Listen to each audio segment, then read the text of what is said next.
السلام عليكم ورحمة الله وبركاته. حسبي الله لا إله إلا هو عليه توكلت وهو رب العرش العظيم. أبي الدرداء رضي الله عنه خرواتي رسول الله صلى الله عليه وسلم بارك لمن قال حين يصبح وحين يمسي. څوک چې سهار او ماښام رسول الله صلی الله علیه وسلم بارک دغه کلمات وایي چې مخکې مې درته تلاوت کړ. رسول الله صلی الله علیه وسلم بارک وایي کفاه الله ما اهمه من امر دنیا والاخره. الله جل جلاله به د هغه څه چې د قص کړی وي، که د دنیا کار وي او که د آخرت کار وي، الله به کې بریالی کی.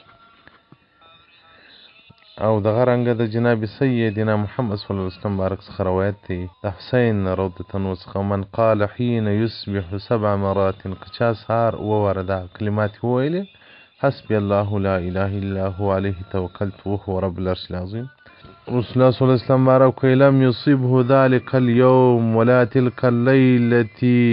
نبا پدغه ورځ باندې به نه پدغه شپه باندې به دلره یو تکلیف ورسیږي او نه به غر کړول سي او نه به یو بل مصیبت ورورسول سي. او دغه رنګه یو صحابي څخه روایت دی چې او د محمد بن قابای خرجت سریه الى ارض روم. هغه یو لشکر د مؤمنانو د روم ځکې ته ولاړ. یو صحابي وایي راوولیدی له اوښ څخه پښه یې مات سوه. نو له دې په طاقت کې نه و چې ورسره یوسي، ځکه دا په عذاب دردونه یې کول.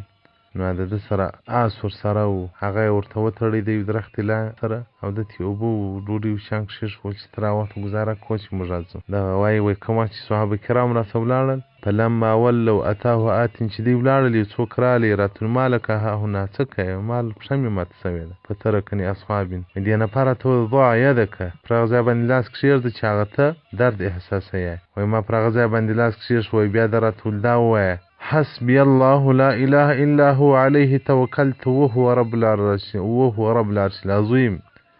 دی وایي ما هغه ځای باندې لاس کښېښ. وایي دا آیات مې وایي فصح مکانه ورکب فرسه وادرک اصحابه. پس دی پر اوښ یا پر آس باندې سپور شو، خپل انډیوالانو ته ځان ورسوه.